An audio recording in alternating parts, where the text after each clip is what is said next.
they had the $1,000 an hour mindset, could put the pieces of the puzzle together like anyone in this group can, they'd be at that $1,000 level. But instead they're at $4, right?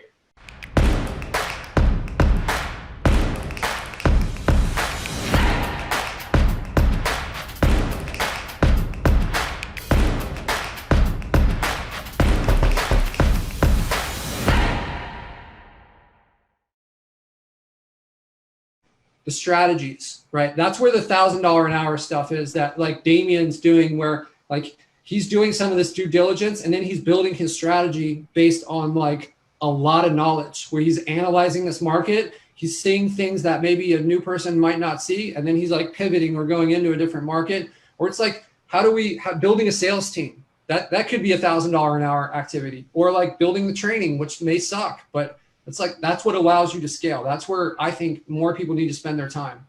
So I know that you had like you wanted to pepper us with questions on this, Gabe. So I kind of went off on my tangent there, but that was great. I think that idea, like you said, of really assessing the value of what you're doing. I know Dan's really great at this when he brings people on lives and they're asking him questions, and he'll be like, all right, like, what'd you do yesterday? Or what'd you do today between, 8 and 8:30? What'd you do between 8:30 and 9?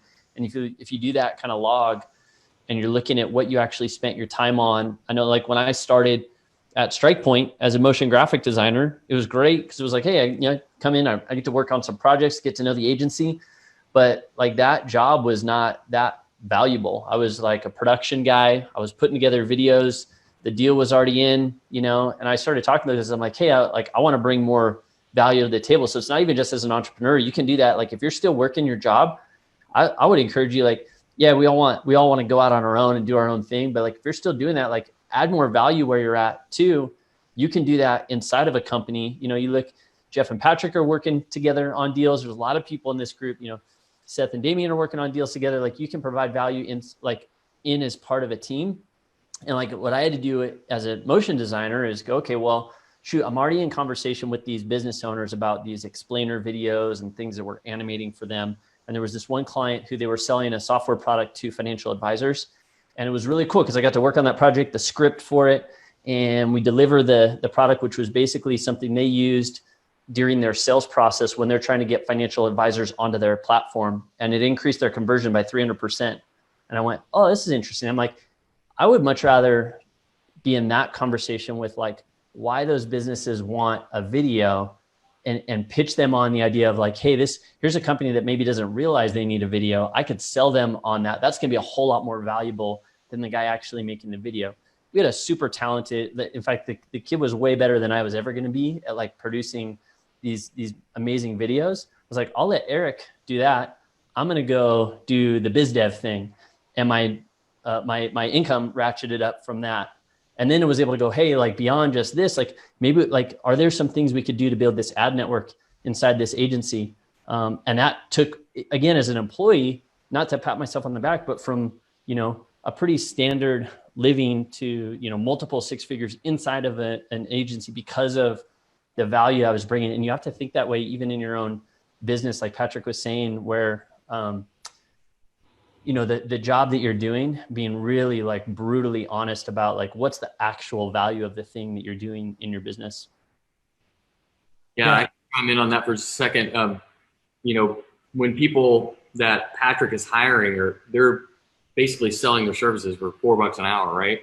If they had the $1,000 an hour mindset, could put the pieces of the puzzle together like anyone in this group can, they'd be at that $1,000 level, but instead they're at $4, right? So that's where the difference is being able to put the pieces together and manage it.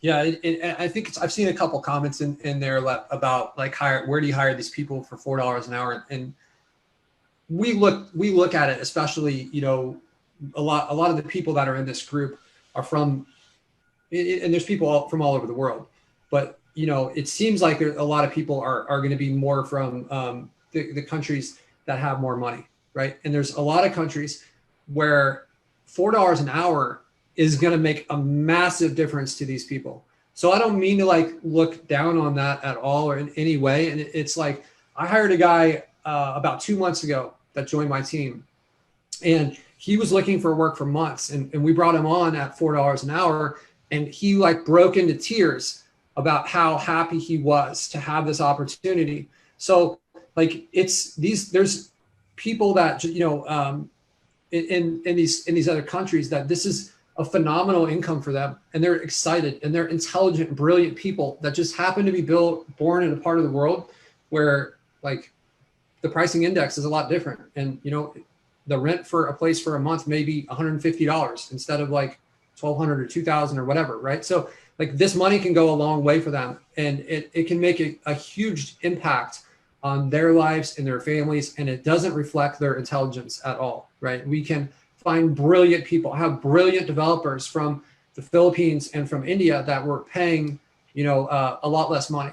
Right. So if I were to hire some of those people within the United States, it may be $200 an hour to get this person on my team, but instead I can pay them $12 an hour in India, right? So you're right, Jeff. You're gonna like, your skill set is gonna dictate your marketability.